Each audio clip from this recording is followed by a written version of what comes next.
Welcome to Sex Reimagined, where we are reimagining a world where sexuality is shame-free, pleasure-forward, and honored as sacred. I'm Dr. Willow Brown. And this is Leah Piper, and today we have a show for you. It's all about the chakras, and we want you to know that this is the map that will show you how to be a master lover, because your chakras are erogenous zones, front and back, people, and Oh, it's yeah. time you woke them up and got them communicating. Mm-mm-mm. So without further ado, let's do this. Welcome to the Sex Reimagined Podcast, where sex is shame-free and pleasure-forward. Let's get into the show. It's Chakra Day, Dr. Willow. Are you ready Oh. to throw down with some chakra magic? Oh my God, I love talking about the chakras. They're so dynamic. There's so many layers. There's so much depth to them. And when you really learn how to integrate them into your sex life, it really is a lot of fun. And it's so much more meaningful and so much more deep. If you know somebody's going through, a power struggle with their boss at work, then giving more energy and attention to that solar plexus chakra, the third one, is where your time with them is going to be best spent. It's really powerful. They're totally fascinating. And, we think about the chakras as this unrelatable, maybe foreign word that has something to do with yoga and probably spirituality. But a lot of people don't actually understand them. And of the people that might, very few of them understand how to apply it to one's sex life. So this is a very special episode because it's one of the most powerful tools I have had access to in understanding the skill sets of being a master lover. Because if you know about the chakras, then what you have in your hands, literally, is a map for turning someone on, lighting them up, healing them when they're sad, and helping them transcend from being sexually wounded to being sexually open, alive, awakened, and free. And this understanding of both like the spiritual potential, the more esoteric pathways, which I would call like the Eastern limbs of the chakra world, and then also the psychological power that is stored within the chakras, which is sort of like the Western view into the chakra system. Then what you have is a very fascinating lifelong experience of tapping in to your body so that you can really be embodied, take that to a whole new epic level. And you get to do two things. You get to start to process your negative emotions more efficiently and faster, recover faster, and then you get to fully experience, savor, and relish the beauty, the joy, the awe, the hope, the laughter, the orgasms, the love that we are gifted with, so that we capitalize on that. Yeah, absolutely. I mean, it's this whole system that you have access to. It's innate inside of you. It's a part of your body. It's a part of your system. And so may as well tune in and learn how to use it in all of your life, but especially in your sex life, so that you can become a master lover, as Leah just said. Why not? Who doesn't want to become a master lover? I mean, come on. So let's define it, Leah Piper. Let's define it. Let's start with your definition, my love. So I would say that your chakras are like extensions of your brain. They carry consciousness, but they're like energetic reservoirs. They're found along the spine, and they have a psychological theme. So that when you're going through a crisis, a trauma, a stress, an illness, what happens is it stores the emotional content that we can't properly digest in the moment because we're going through something that's hard. Right? Our minds are too small to process that fast. And so our body's genius has been created to kind of just put those things in the containers with the hope that we'll finally process it once the dust has settled. Absolutely. And that's why we're all in therapy. It's because we're trying to just work out that past and get it all out of our chakras. The problem is therapy today doesn't really address the body. It's really only addressing the thoughts about how we feel about the past. That's right. And it's Yeah. not going to where it's being stored in the tissues and in the energy body. And so we end up having these unresolved, crystallized emotional experiences that are locked into our systems Yeah. that, if not treated, turn into disease and eventually turn into cancer, and then you die. So So we got to address this, right? We got to find what chakras are blocked in our bodies and start to talk to the soma, start to open up the cellular places in our bodies that are holding on to those locked, stagnant emotions. This could be coming from traumas. It could be coming from abuse. It could be coming from, somebody saying they don't want to go on a third date with you. Like, the levels and variations range quite a bit. And yes, that stuck crystallizing emotion in the soma of the chakras and the cellular bodies of the chakras absolutely can turn into physical ailments and physical diseases. If we're looking at somebody who is suffering from thyroid disorders, 10 times out of 10 in my practice, in my experience, there is something going on with the throat chakra. There is some kind of blockage in that avenue of expression, in that place where what's true for you comes out of your mouth and is expressed with ease and with grace. And so each one of your chakras is not only do we have this sort of esoteric, energetic, the symbols of the chakras, the yantras and the shapes and the sacred geometry and sort of that Eastern viewpoint. We've got this Western viewpoint, as Leah was talking about, the like psychological sort of patterns and things that come up in regards to each one of the chakras. But also, you've got 7 glands in your body, 7 endocrine glands, and your endocrine glands make up your whole hormonal system. So you've got 7 of those glands, and you've got 7 of these chakras. And the glands and the chakras are a mirror image of each other. Back to the example of the thyroid.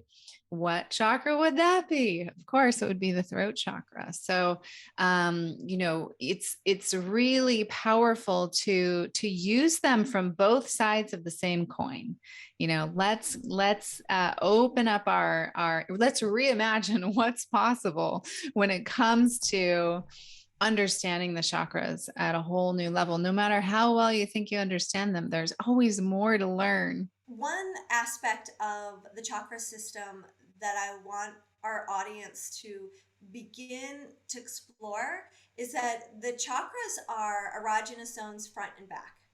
So we want to be able to touch them and open them. And from the Eastern philosophy, almost every practice, whether it's a visualization or with the yantras and tuning into the sacred geometry, or it is using mantra and singing them and playing with the sound seed syllables, all this meditation, countless, endless practices having to do with the chakra system, they all serve basically one purpose. And that purpose is to get ahead on the God game.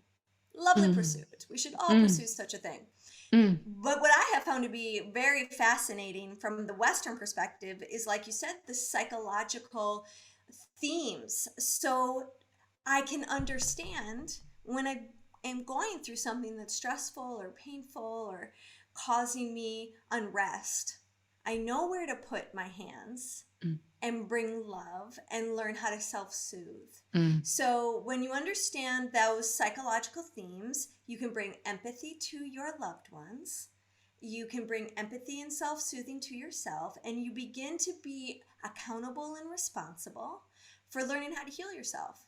And this is really, really powerful in the sexual domain of life, because so many of us have been sexually wounded. So many people are walking around in the world having felt used, misused, and abused by somebody. And so when you have the imprints of those things that have felt painful, it makes you guarded against opening and loving again. And to the point that many people suffer from countless sexual dysfunctions, or unhappy sex lives in their relationships because of the disturbance of a wound that might have gotten imprinted when you were 3 years old or 12 years old or 25, who knows? So you can actually do something about that and begin to remove those blocks so that there is a free flowing current running in your nervous system and in your energy system that has those chakras beginning to spin and have circuitry between each other so that there's harmony.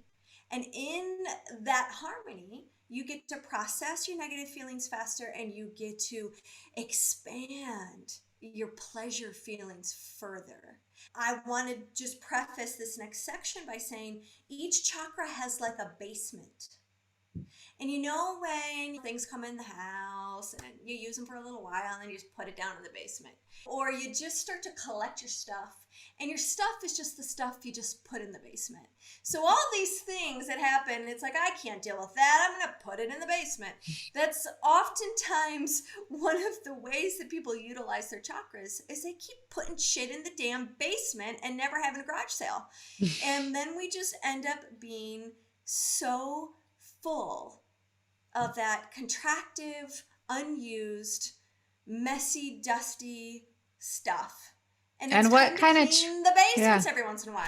Yeah, because what kind of choices are you going to be making if you're in that stagnant space? What kind of life are you going to be living if you've got this stagnant energy and emotional trauma stuck in each one of these chakras? Let's open the doors and air out that basement, get rid of some of that. And, I love what you said about the self-soothing and the self-pleasuring, like bringing pleasure through. That's one of the primary laws of Chinese medicine is like, let's bring in so much good that there's no more room for the bad. Like, let's bring in so much light that there's no room for the shadow. Let's renovate the basement. Let's renovate, baby. Let's unpack that shit. Another thing to just bring into the picture is we are electrical beings. Right? We are electricity. We've got currents. Our brain is sending these electrical currents and tons of data and information throughout our whole body and forming our lived experience from what we see to what we feel. And so when we begin to understand the power of our mind and our ability to use our awakened consciousness to affect the circuitry and to help the neural pathways go in a direction that gets strengthened so that our positive experiences are now looped into beautiful habits and these chakras are now talking to each other and harmonizing. It's so healthy. And so we're going to begin our discovery with chakra number 1. Yeah, let's create wholeness from the ground up. So Root chakra is all about survival, right? It's about being in a body. It's about being here on this planet at this time. Now, I don't know about you, Leah, but people come to me all the time and they're like, what's the point of being here? I don't really want to be here. They've gone through some maybe very deep depression at some point in their life, or they've even gone to the point of suicidal thoughts. I've been there myself. I completely understand. I know what that feels like. And it's very, very uncomfortable. And until you go into the basement of that root chakra and you start to clean things up and shed some light on moving out of survival and into thriving, we're moving from survival to thrival in that root chakra so that we can be in our bodies, be comfortable in our bodies, and actually enjoy the parameters of our own skin. Yes. The root chakra, if the house of our home has a shaky foundation, then the whole house is shaky. That's right. It's so important that we begin a relationship to the root chakra where we feel grounded to the earth and we feel at home in our bodies and we feel a sense of belonging. So many people have experienced stress and trauma, especially at really young ages, that teaches them that bodies hurt. Right. So why do I want to occupy one? So they're oftentimes living from here, which has its own brilliance connected to it, no judgment, but we came in to have a body. Let's explore it, especially when it comes to pleasure and love. To use And these bodies as sexuality. vehicles for those experiences. You got to be in it to feel it. So That's the right. foundation chakra has to do with fear and everything having to do with death, whether that's the death of a loved one or a death of a chapter in your life. It is the experience of certainty and a feeling of I belong somewhere. And not just in the body, but with people. With community, with tribe. Alone. Yeah, that's right. We're tribal human animals here. And so having that supportive home space, that supportive tribal space really gives you a greater foundation for that root chakra to be awakened, to be alive, and to be, on par. Speaking of aliveness, from a sexual standpoint, it's a major erogenous zone. Major. I mean, 500 million gay guys can't be wrong, honey. There is something special up your ass and you deserve to meet it, you know, and that's in every human body. Yeah. There is something really powerful about anal pleasure and orgasmic experiences that are unlike any other kind of orgasm the body can feel. It's a totally different orgastic feeling, and many of us have so many issues at the thought of somebody touching our anus or our conditioning around it being dirty or gross. And so it's shrouded in shame. And we have these insecurities about our smell and elimination. There's so much like emotional complexity when it comes to sexualizing this part of the body. And yet it is as holy as your heart and your mind. There are so many parts to the body. This is just another one of them. This is just another one, and that deserves to be resolved. If you don't know that, it deserves to be touched with love.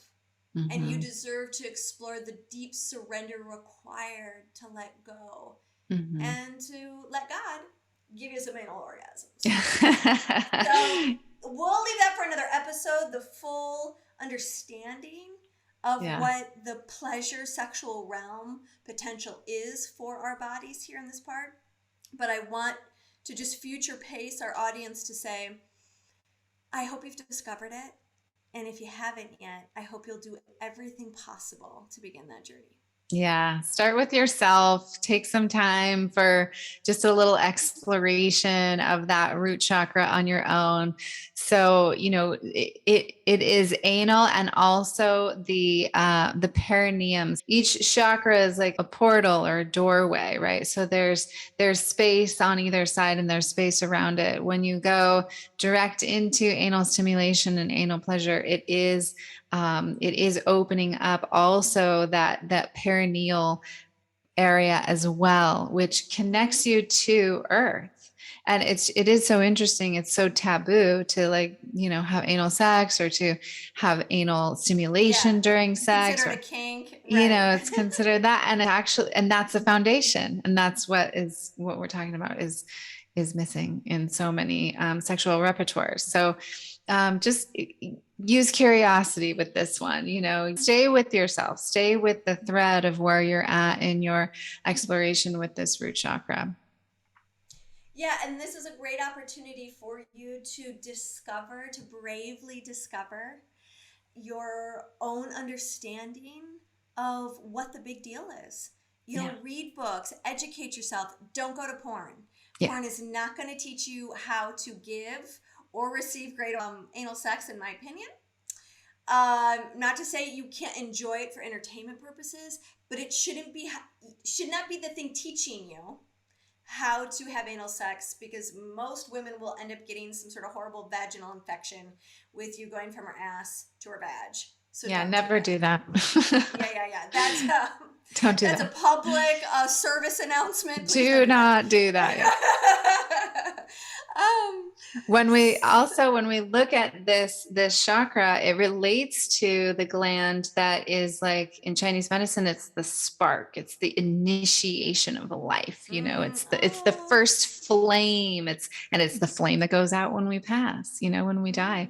And so it's the adrenal glands, and how many times have you heard someone say, I have adrenal depletion or adrenal exhaustion, or I'm tired, but I can't sleep. And so we're looking at the adrenals when somebody's like wired and tired.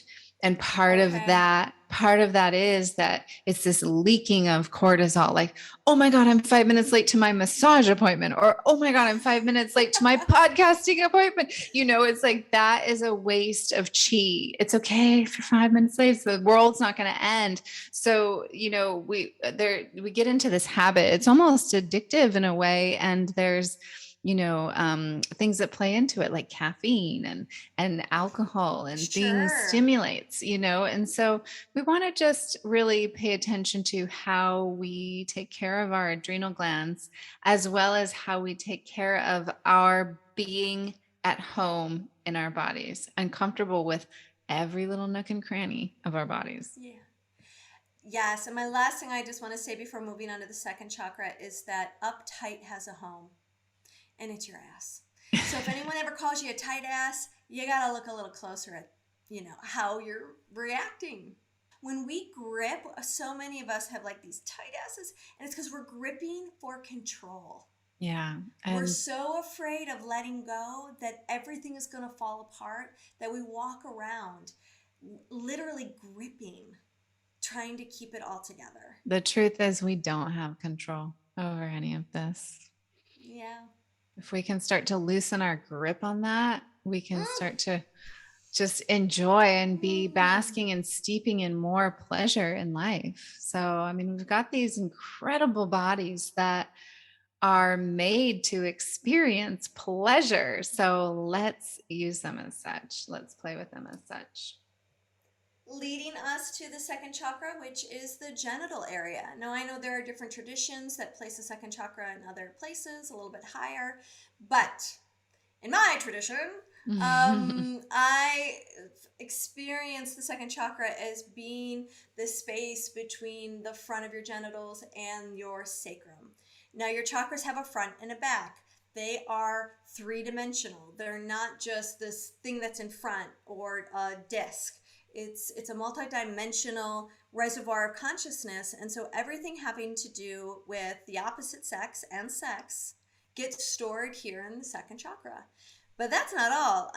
Lots of issues having to do with same-sex relationships also get stored in the second chakra. So, for instance, in a woman's body, there are experiences having to do with birth, with abortions, with periods, with invasive doctors, with medical abuse, with horrible gynecology experiences, bike accidents. Yeah, bike accidents. Everything.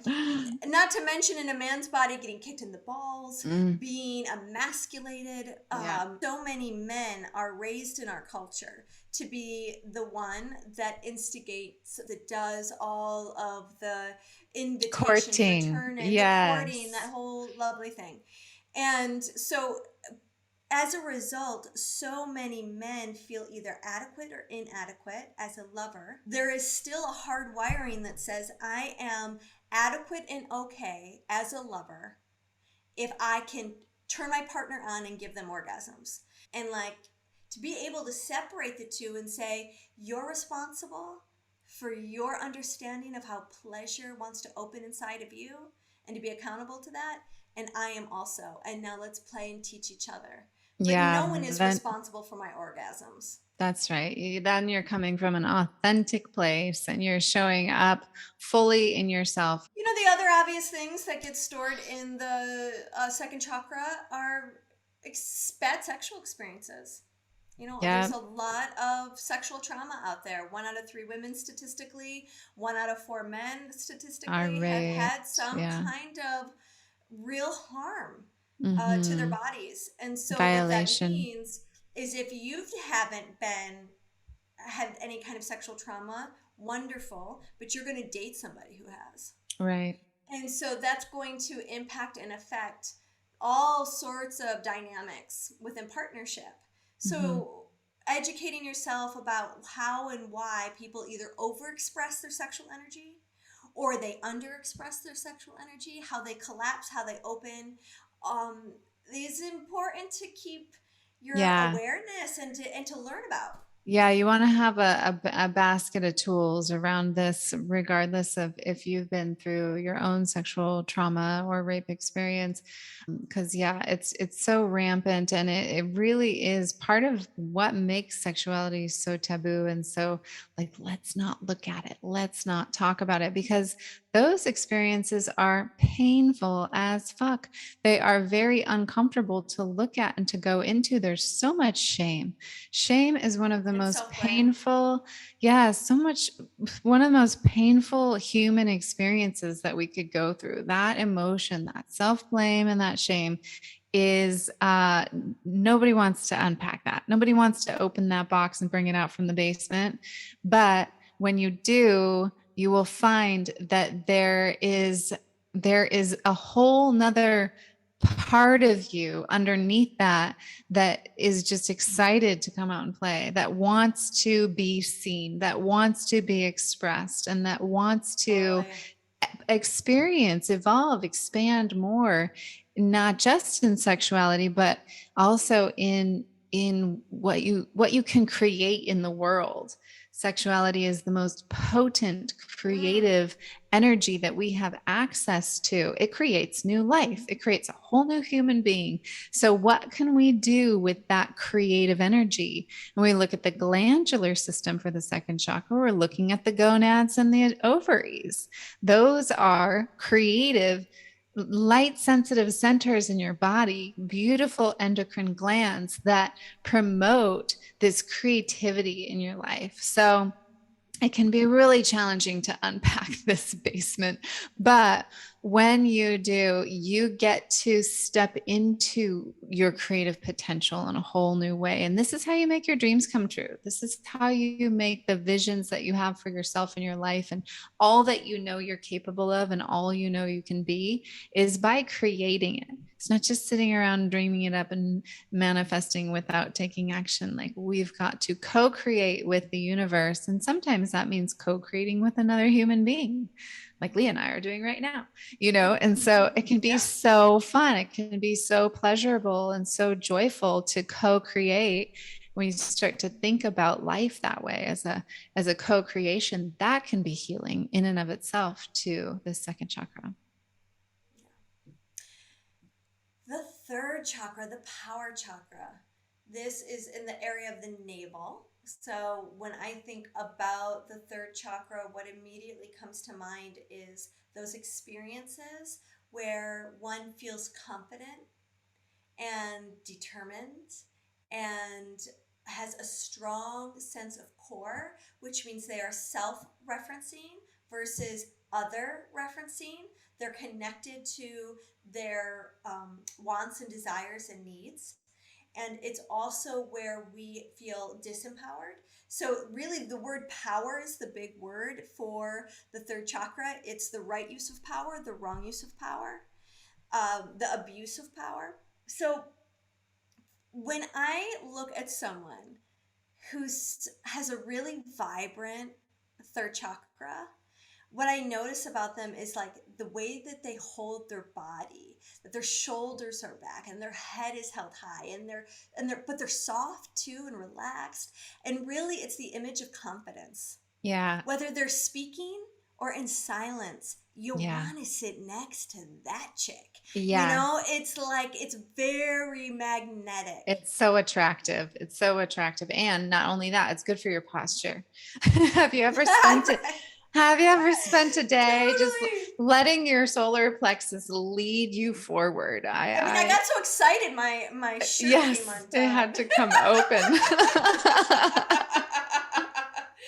Let that That's solar so plexus funny. shine. Yeah, Yes. it's such an incredible center. It's almost like the heart chakra is really the bridge between our lower physical, chakras in our bodies. But I feel like the solar plexus is like, it's the beginning of the bridge. It's like, okay, I'm standing on the precipice of this bridge of what it means to be a whole human being, a confident human being, somebody who knows their purpose and is not afraid to go after it. Yeah, someone who's really at home in their skin, Mm-hmm. and is at peace with themselves Mm-hmm. and is taking in their environment and participating. It's Yeah. beautiful. It's really attractive. So, There's a beautiful so magnetic hot. quality when we're healthy and we're connected to our core. And when we're not, we're collapsed. Yeah. And we are oftentimes recreating victim consciousness in our life. And it can become a disempowered, very challenging life experience. And so, one of the things that you can start to imagine for those of you who are noticing that you could use a little bit more empowerment so you can show up differently in your world and start having more wonderful experiences versus negative, victimizing experiences is to just put your hands on your belly and notice, like your felt sense will tell you. It's where our instinct comes from. I mean, do you remember being a little kid and know when you were in trouble? You just knew when you got home you were busted for something. Like It a little always hit puppy in me the in my corner. gut. It was like, Uh-huh. oh God, I had the worst stomach ache. Like I wanted to like throw up, I just knew something bad was about to go down and I was at the Yes. center of it. Uh-huh. And so we get a lot of like gut instinct Yeah. and intuition by the sensation arising in our stomach that says, I'm safe, I'm not safe. I'm being lied to. This is congruent to truth. Understanding and feeling from a felt sense Yeah. that you're in an honest environment. Yeah. Or when you've done something out of integrity, noticing those sensations and then doing the actions necessary in order to repair Yeah, a absolutely. situation that needs repairing. Yeah, where the solar plexus can be in that lower area, but it can also be, some people think about it like kind of up where the ribs come together. The gland was one of the most interesting glands of the endocrine system that matches the solar plexus. Most people don't know what it is because it's also an organ. So this gland is an organ and a gland, and it's the pancreas gland, and it's all about digestion. And so, how well are you digesting what's going on in your life? How well are you assimilating and really staying present? You need to have presence in Right. order to assimilate. Malleable. Yes, exactly. Yes. And it's so interesting too. In Chinese medicine, they call this the yellow cord. And what's so interesting about the yellow cord is it's where all the emotions from the other organ systems come together. And for a lot of people, it's very tender, very sensitive, right in that solar plexus. And I do find with my slouchasana students, it's like that's the place where they give themselves up for others. And I have worked on that one myself for years. Like, where am I giving myself up for others? Right there. Let me open that up.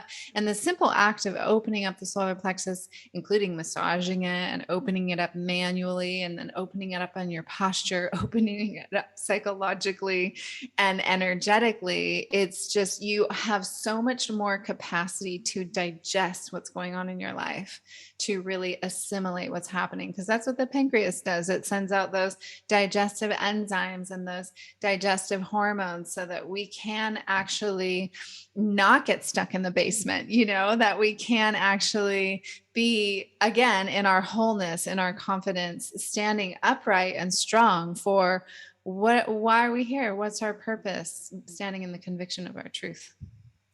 From a sexual arousal standpoint, wherever there's a flexible joint or a bendable part of the body, there are extra nerve endings. So there's more sensation. And orgasm doesn't just live in the genitals. Orgasm is experienced throughout the whole body. if I were to define orgasm, I would define it as it's just energy and movement. It's pleasurable, laughing, crying, all those things feel good. Now, when we have pain, it's like energy gets stuck. And I think one of the sexiest places to be touched is when someone uses their fingertips or the back of their hand to just trace the length of my waist, or they hold and conform the shape of their hand to my hip, or they tickle the back of my spine with their fingertips. There's something about feeling my waist in someone's hands that makes me feel like I drop into my feminine in a way that feels so sexy and yummy. And I just, there's a softening and a suppleness that I get to be in connection with that I love. I love like that stroke, from that long stroke from the side boob all the way down to the so hips. sexy. And so hot. yes. You know, so interestingly, what you're pointing to is actually a meridian line in the body. Oh, is that right? Yeah, it's a meridian that is responsible for helping you make choices. And so, you know, this solar plexus also is like, okay, what choice am I going to make in this moment? You always have a choice, even if it doesn't seem like either one of them are good or you want to choose either one. You still always have choice. And that's you know, this is an earth center in the body. So we are not just part of the earth. We are the earth. We are earthlings. We are of the earth. And the earth is, you know, constantly choosing life death cycle. Like that's what's happening. And so we can start to see our choices as like, well, when something's ending, something else is beginning.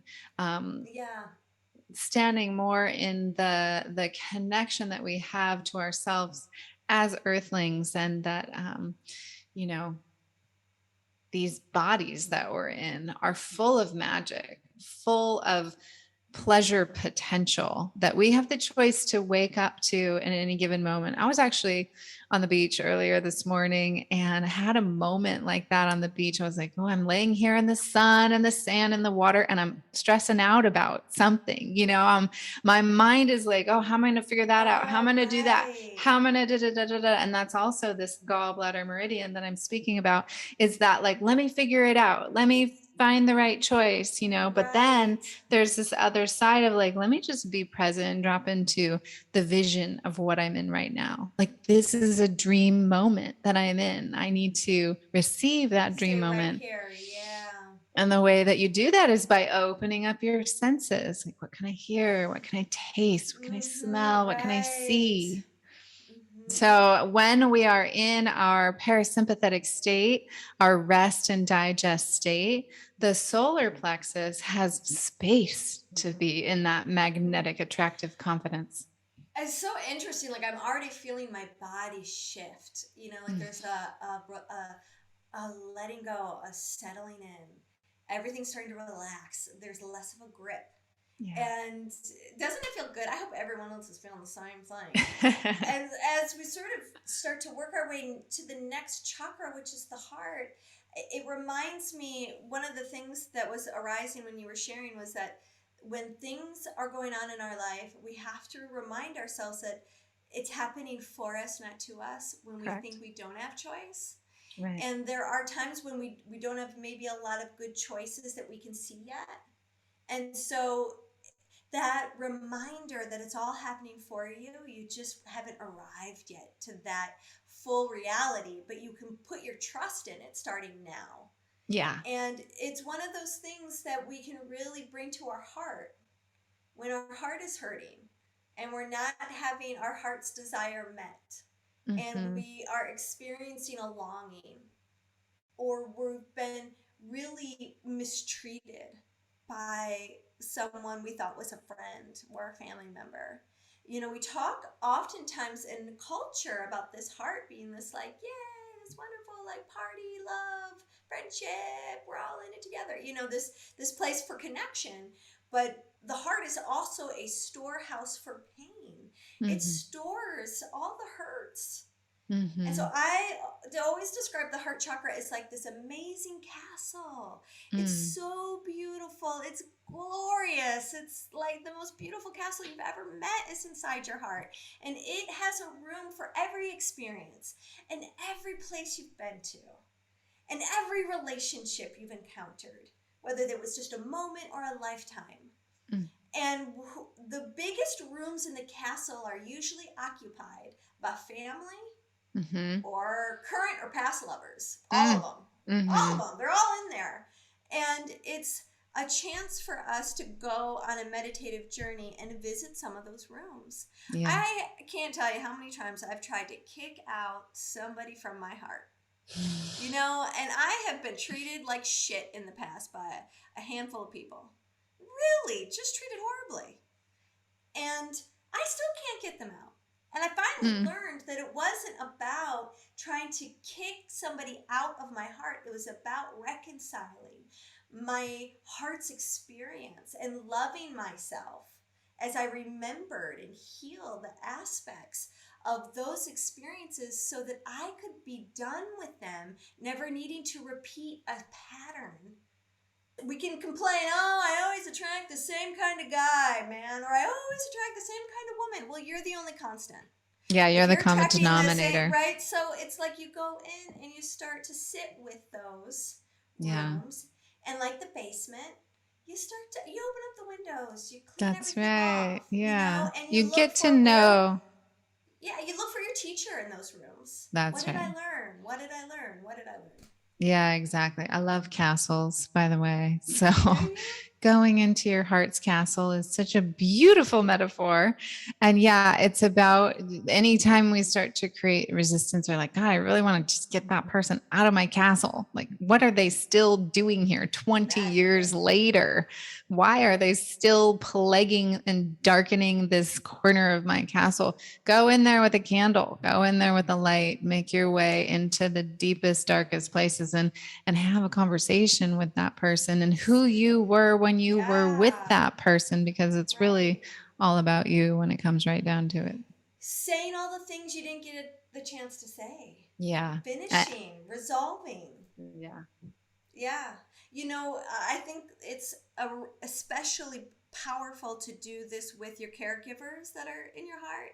You know, I think my most profound experience was going into the room where my dad lives and being with the karma of being his daughter and all that came with. All the love that it came with, all the wisdom that I have collected, but also all the terror I felt of this really big guy who was depressed and unhappy most of my life and feeling responsible and being a little kid trying to make dad happy and being so looped into his emotional system, giving me permission of whether I could be okay or not.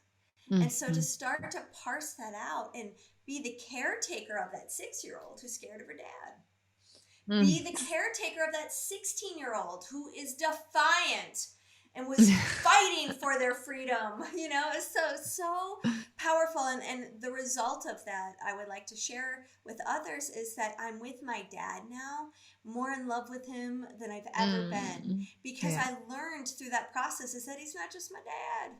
I took him out of dad role archetype and realized he's 1,000 different things and he's plays 100,000 different roles as a human being. Yeah. And to see the scope of who he really is versus the narrow vision of what I was holding has allowed the truest intimacy between us. Oh, that's so beautiful. And now I get to love him because that room is precious to me. Yeah. And you really want to go there all the time, right? You're like, I have no problem going to that room now. I'm happy to go there. Yeah. And it's like, now I have the dad I always wanted. That's how you turn pain into pleasure. Just like that. Yeah. And there it is. And the result, the external result came from inside of you. Yeah. So beautiful. I know you have such a beautiful relationship with your dad. And hasn't always been that way. I'm a girl with all the daddy issues. I think we're going to have an episode on that. There, you know? Yeah. Totally. Moving from the heart, unless there's anything else you'd like to add about the heart. Let's talk gland for 1 second before we move on, since we're hitting that topic. The thymus is the gland here. So the thymus is the gland that is responsible for your immune system. What's so interesting about the thymus gland is basically all of your helper T cells develop before you hit puberty. So, and then you use what you have. So you have the storehouse, and then you go through puberty, and that gland starts kind of, it gets built over with this fatty tissue, but you've got this storehouse of helper T cells that fight off viruses and flus and bacteria. And so it's sort of similar to the ovaries in that way, right? And we know there's this heart and sexuality connection. And so, we were born with a certain amount of ovaries. So it's like this storehouse. And once they're used up, then, you start to have ailments. And that's why as we get older and as we age, we have more like, I didn't used to be allergic to this, and now I'm sensitive to that. It's because this thymus immune system gland in your body might have used up a lot of its helper T cells. So one way to both maintain like reserve of the thymus and of the ovaries is through sexual energy. Sexual energy, it's medicine, drawing orgasmic energy to your thymus gland. I mean, when's the last time you had a heart orgasm? I tell you what. There you go. The crygasm, people, if you've had a crygasm. It's just so expansive, so beautiful, and so incredibly healing, not only for your body, but for your whole soul. So that's all I want to say about that. Cool. So then we'll go up to the throat. Throat chakra. I think the throat chakra is the most powerful of them all. I love the throat chakra. The throat chakra. And I'll tell you why. It's because it's the magnet, my dear listeners, for all the lower chakras.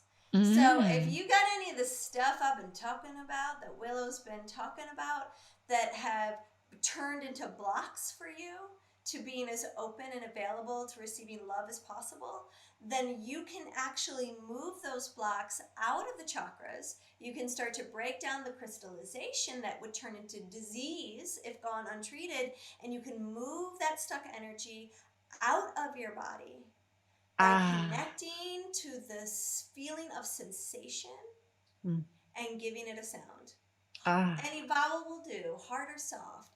And it takes a lot of courage to confront how the limits we put on ourselves when it comes to having a voice. Yeah. So it directly confronts that. But if you want to have the biggest, most beautiful, giant orgasms, the only way there is to make the sound of your pleasure. And just like the way to get rid of shame and sensations of burning or heartbreak or chronic stomach anxiety is to actually feel the sensation and give it a voice, give it a sound, because the sound has pitch and frequency. And the breath carries that pitch and frequency from where you feel the sensation and the block and helps you move it out of your body. It's the pitch and the frequency that takes the block out of the system.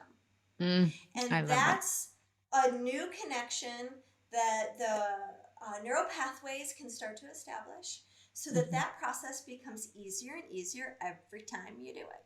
Absolutely. And it's also, it's yes, connecting to the pain and the pleasure to both sides of this and really feeling it and then voicing it out to give it expression, to give it life. But then also sometimes you can use this voice and this connection with the breath and the frequency, the resonance to ignite sexual desire. Like, have you ever been in a situation with that? Maybe you've been with your partner for a long time and you're like, we just always do the same thing. It's kind of boring. I'm not really that excited or turned on by it. Routine sex, right? We've all been there. Nobody's negated that one. So, the way out of that is use your voice. Like, just start to make sounds, even if it feels inauthentic at first, as you keep going, as you continue to connect to the sensation, even if the sensation is numbness, that's still a sensation. Yes, that's a feeling. Yeah, it's a feeling. Even if the sensation is like, I'm not into this, connect to that sensation and make a sound. And that will lead to the next sensation. Make a sound. That will lead to the next. Your sounds might go from something like, ugh, to something like, ah, in a matter of, 5 minutes. It's a quick pathway. That is so true. So true. And tantrikas know to start to make the sound of a yummy, yummy, yummy, feeling good, feeling hot, hot, before, like, we don't wait for a sensation to be worthy of a sexy sound. We know that we can start to breathe and connect to the sound, and then the sexy sensations come to us. We have it a little bit backwards in how we give value and decide what is deserving of our oohs and ahs. That's right. And it's, people make more sound eating dessert than they do having sex, and there's a real problem with that. I do know or their spaghetti. Very, very, very delicious, I'm not debating that. Yes, food deserves all the sounds, but to start getting accustomed and comfortable in your own skin, because I think at first it feels really contrived. Yeah, it can feel inauthentic at first. Lay down and just start going, take a deep breath and grunt.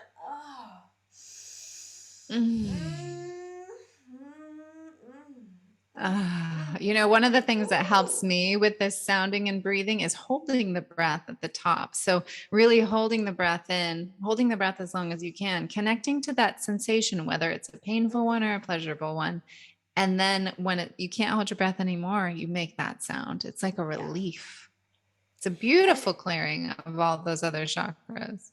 It's so helpful when you are dropping into being intimate to start with just simple, expand the length of your inhale, expand the length of your exhale, and that will start to train you to begin having longer, sweeter, more full belly breaths. And when your belly is expanding in that breathing, it calms the adrenals and starts to drop your cortisol levels and prepares you for being really present, because that presence is needed for you to go to big places and pleasure.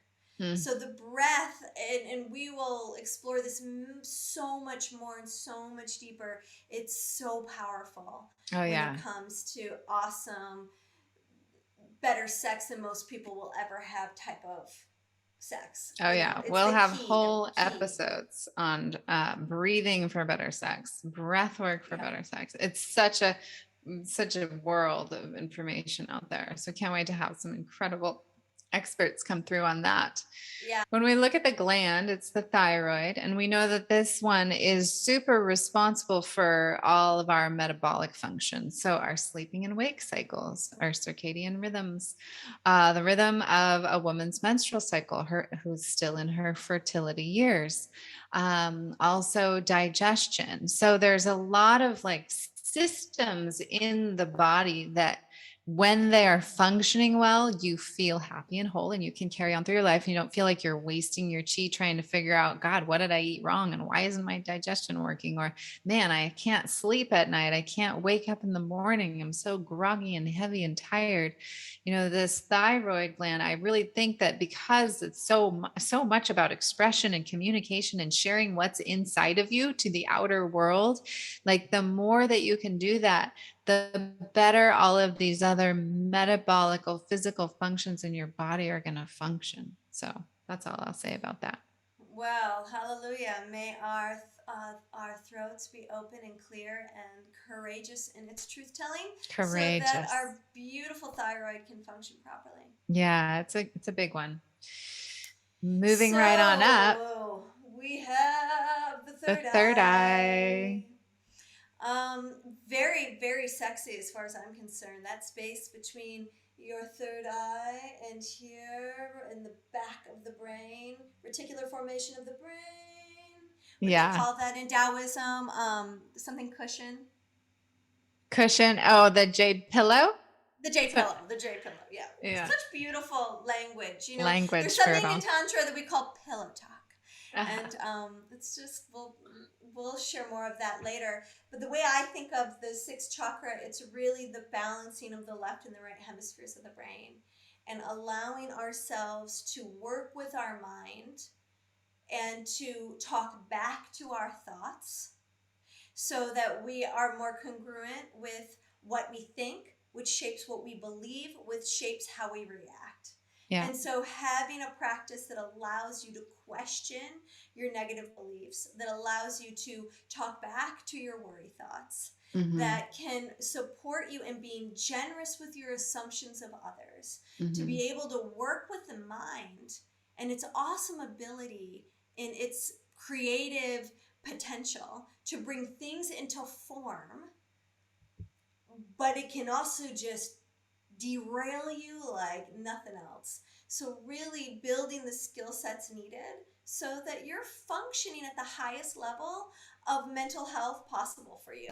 Yeah. And that comes with taking the right supplements and surrounding yourself with healthy people who are doing their work as much as you are. Absolutely. Yeah. There's this really beautiful connection that you have too through your third eye of trusting your intuition, trusting your inner wisdom. But there's this innate knowing that you have, and it also relates to like, what is your gut saying, you know? So there's this real strong brain gut connection that we have. We've got, you know, synaptic pathways, like millions of them in the brain, thousands of them in the heart, hundreds of them in the gut, and they hold memory and they hold ideas and they hold constructs for us. And so when we open up the third eye, we are actually shifting all neural pathways throughout the entire body. So it's a whole human body reset when we start to bring energy and openness, especially sexual energy, orgasmic energy,